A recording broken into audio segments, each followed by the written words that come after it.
Hello everyone. SC ST के उपवर्गीकरण को लेकर क्या सुप्रीम कोर्ट यहां पर कानूनी हस्तक्षेप के माध्यम से नए कानूनों को जन्म दे सकता है?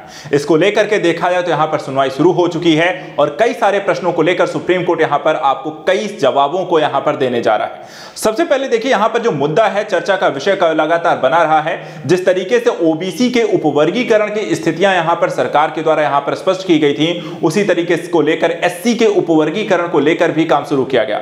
आयोगों के गठन के माध्यम से यहां पर इसमें सुधार और साथ ही सुधारों की बात की गई है और अब सुप्रीम कोर्ट भी यहां पर देखा है इस मुद्दे को लेकर सुनवाई करने जा रहा है। तो क्या आगे चल करके हम देखने जा रहे हैं एससी एसटी का उपवर्गीकरण, इसके क्या मायने होंगे, क्या बदलाव होने जा रहे हैं, क्या मुद्दा है और इससे संबंधित विवादों की स्थितियां और अन्य मुद्दों को समझना सबसे जरूरी पहलू है। भारत में लगातार आरक्षण एक ऐसा मुद्दा रहा है जो कि गहमा गहमी का विषय बनता है। कई लोग इसका विरोध करते हैं तो कई इसका सपोर्ट करते आए हैं, लेकिन एक मुद्दा जो सबसे जरूरी है कि क्या यहां पर एससी एसटी उपवर्गीकरण के माध्यम से जो आरक्षण है उसे सही लोगों तक पहुंचाया जा सकता है। आइए यहां पर इस मुद्दे को समझते हैं। सबसे पहले यहां पर देखिए, मुद्दा जो है पंजाब राज्य बनाम दविंदर सिंह मामले में पंजाब एवं हरियाणा उच्च न्यायालय से यहां पर उठा था, जहां पे एक मुद्दा जो उठाया गया था उसमें जो केस था वो समझिएगा। पंजाब के अनुसूचित जाति और पिछड़ा वर्ग सेवाओं में आरक्षण अधिनियम 2006 की एक धारा 4 के उपखंड 5 को 5 न्यायाधीशों की पीठ ने यहां पर रद्द कर दिया था। उसका आधार देखिए क्या बताया गया था। जो मुद्दा है हम इतिहास को लेकर वर्तमान तक लेकर आएंगे, तो समझिएगा। देखिए यहां पर आधार बताया गया था ईवी चिनैया बनाम आंध्र प्रदेश राज्य 2004 के मामले में, और मामला उसमें क्या था कि ईवी चिनैया बनाम आंध्र प्रदेश राज्य मामले में फैसले में कहा गया था कि अनुसूचित जातियों का कोई भी उपवर्गीकरण संबंधित अनुच्छेद 14 समानता के अधिकार का यहां पर उल्लंघन करेगा, और इसी को आधार बनाकर 5 न्यायाधीशों के पीठ ने इसे रद्द कर दिया था। लेकिन एक बार फिर से देखा जाए तो मुद्दा उठा है, क्योंकि यहां पर एक 7 सदस्यीय संविधान पीठ सुप्रीम कोर्ट के द्वारा इस मुद्दे की सुनवाई की जा रही है, और वहां पर इसके कारण एक बार चर्चा का विषय है कि क्या एससी एसटी का उपवर्गीकरण होगा। केंद्र सरकार ने इससे पहले यहां पर एक आयोग बना दिया है इस मुद्दे को लेकर के, लेकिन कानून अभी भी नहीं बना है, तो वो आना बाकी है। और कहीं ना कहीं अगर सुप्रीम कोर्ट ऐसा कोई डिसीजन देता है तो केंद्र सरकार को भी इस पर कानून बनाना होगा। अब यहां पे देखिए इसके आगे यहां पर क्या है। फैसले में कहा गया है कि अनुसूचित जाति के भीतर उपवर्गीकरण राष्ट्रपति द्वारा बनाई गई सूची के तहत यहां पर नहीं किया जा सकता है। सबसे पहली बात, एक मुद्दा यह है, ठीक है, राष्ट्रपति द्वारा बनाई गई सूची के माध्यम से हम नहीं कर सकते हैं। और एक आर्टिकल है आर्टिकल 341, यानी कि अनुच्छेद 341 में अगर हम देखें तो इसके अंतर्गत कहा गया है कि अनुसूचित जो जातियां हैं समरूप समूह का एक वर्ग है, ठीक है, समरूप समूह का एक वर्ग है। चूंकि अनुसूची के तहत वो एक पूर्ण वर्ग है, इसलिए अनुसूचित जाति वर्ग में किसी भी तरीके का उपवर्गीकरण राष्ट्रपति सूची के साथ छेड़छाड़ करने जैसा होगा। यानी कि अनुसूचित जातियों के संदर्भ में यहां पे जो बात की गई है कि वहां पर उनमें कोई वर्गीकरण नहीं है, तो उनका सब एक ही जैसे हैं, और जब एक ही जैसे हैं तो उनका उपवर्गीकरण कैसे किया जाएगा, और अगर किया जाता है तो राष्ट्रपति की जो सूची उसके साथ छेड़छाड़ है। तो इस मुद्दे को ही समझना। क्या यहां पर सबसे पहला जो मुद्दा यहां क्वेश्चन आता है कि क्या एससी के अंतर्गत आने वाले यहां पर जो जातियां हैं क्या वो सभी एक जैसे हैं, समरूपता है, उनमें क्या कोई वर्गीकरण नहीं है? इस मुद्दे को भी समझना यहां पर जरूरी है। इन सारे प्रश्नों का जवाब ही यहां पर ढूंढना है। इसके अलावा पंजाब सरकार इस मामले में सुप्रीम कोर्ट यहां पर पहुंची। सीजेआई चंद्रचूड़ की अध्यक्षता में अब यहां पे 7 सदस्यीय न्यायाधीशों की संविधान पीठ ने 6 फरवरी 2024 को एससी एसटी वर्ग में उपवर्गीकरण की यहां पे अनुमति मामले की सुनवाई यहां पर शुरू कर दी है। और अब यहां पर मुद्दा देखा जाए तो 7 सदस्यीय संविधान पीठ के द्वारा सुनाया जाएगा। आइए यहां पर समझते हैं कि सुप्रीम कोर्ट ने इस मुद्दे पर अपनी राय क्या रखी है और किन किन मुद्दों को यह सवाल यहां पर उनके द्वारा उठाया गया। सबसे पहले जो क्वेश्चन यहां पर है कि क्या ओबीसी की तर्ज पर एससी एसटी वर्ग में उपवर्गीकरण की अनुमति दी जा सकती है? पहला क्वेश्चन है, ठीक है, सुप्रीम कोर्ट के द्वारा। दूसरा, क्या राज्य विधानसभाएं राज्यों में एससी एसटी वर्ग में उपवर्गीकरण की अनुमति देने वाला कानून लाने में सक्षम है? यानी कि राज्य के स्तर पर क्या ऐसा किया जाता है? क्या राज्य सरकार ऐसा कर सकती है? केंद्र सरकार नहीं, क्या राज्य के स्तर पर ऐसा हो सकता है?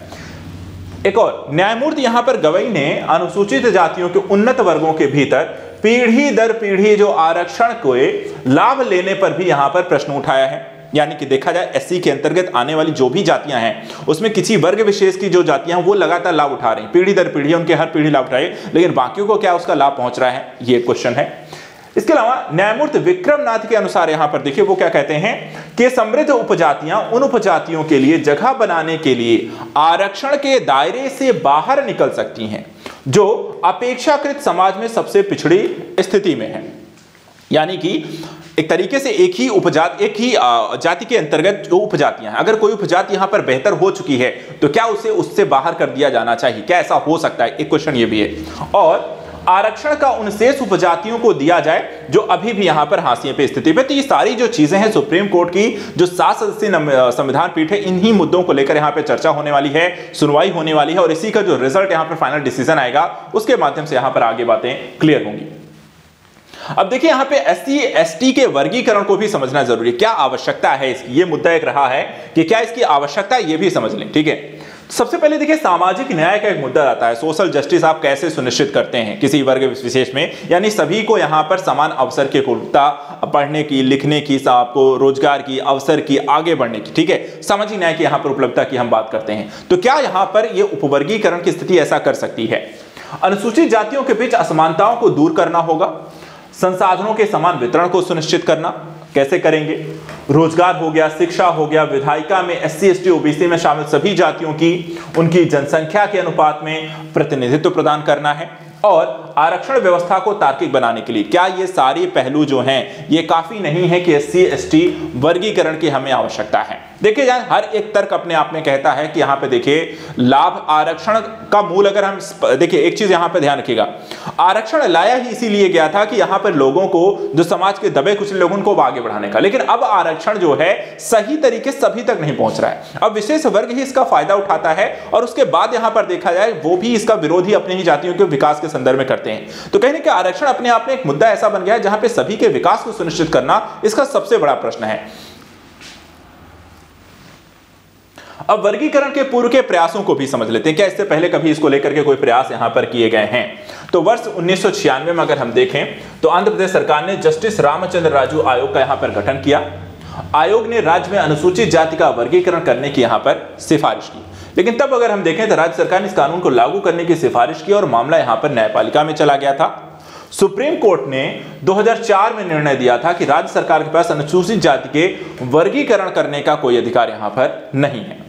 संविधान के अनुसार अगर हम देखें तो कानून जो है संसद के द्वारा बनाया जा सकता है या राष्ट्रपति के आदेश पर ही यहां पर लागू किया जा सकता है, और तब से यहां पर देखें तो मामला यहां पर आपको लंबित ही है। अब यहां पे देखिए क्या आरक्षण क्या है, आरक्षण पे संवैधानिक प्रावधान वो भी हम देख लेते हैं। तो संविधान के अनुच्छेद 16 को पढ़ें, क्या लिखा है? लिखा हुआ है कि एससी और एसटी समुदाय से संबंधित लोगों के आरक्षण की जो व्यवस्था है वो संविधान के निर्माण के दौरान यहां पर की गई है। ठीक है, वर्ष 1991 में देखें मंडल आयोग की सिफारिश पर अन्य पिछड़ा वर्ग यानी ओबीसी को आरक्षण की सीमा यहां पर आपको शामिल किया गया। और तीसरा, आरक्षण का आधार सामाजिक और शैक्षणिक रूप से यहां पर पिछड़े होना है, यानी ईडब्ल्यूएस का आरक्षण भी आधार जो है आर्थिक है। क्रीमी लेयर सिद्धांत के केवल जो है ओबीसी वर्ग पर लागू होता है और 8 लाख रुपए तक के जो ऊपर की आय है उनको यहां पर क्रीमी लेयर के अंतर्गत माना जाता है। तो यहां पर देखिए जो आरक्षण संबंधी जो संवैधानिक प्रावधान है वर्तमान समय में कुछ ऐसी स्थितियों के माध्यम से यहां पर आपको आया, लागू हुआ और उसका लाभ यहां पर किस तरीके से वितरित हो गया।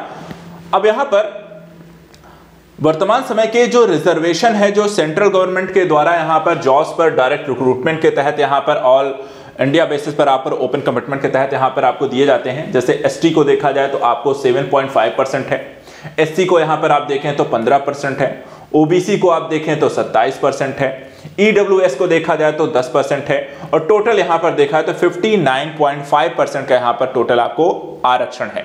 अब ये आरक्षण की वर्तमान जो व्यवस्था है, अब इसी में यहां पर जो बात की जा रही है एससी एसटी को उपवर्गीकरण को लेकर, तो क्या आगे ऐसा होने वाला है, सुप्रीम कोर्ट का डिसीजन देता है और इसको इस मुद्दे को लेकर यहां पर लगातार चर्चा विषय आगे जो भी रहेगी जारी रहेगी। फिलहाल आप अपनी राय यहां पर दे सकते हैं। आज के लिए इतना ही। Thank you so much and good luck.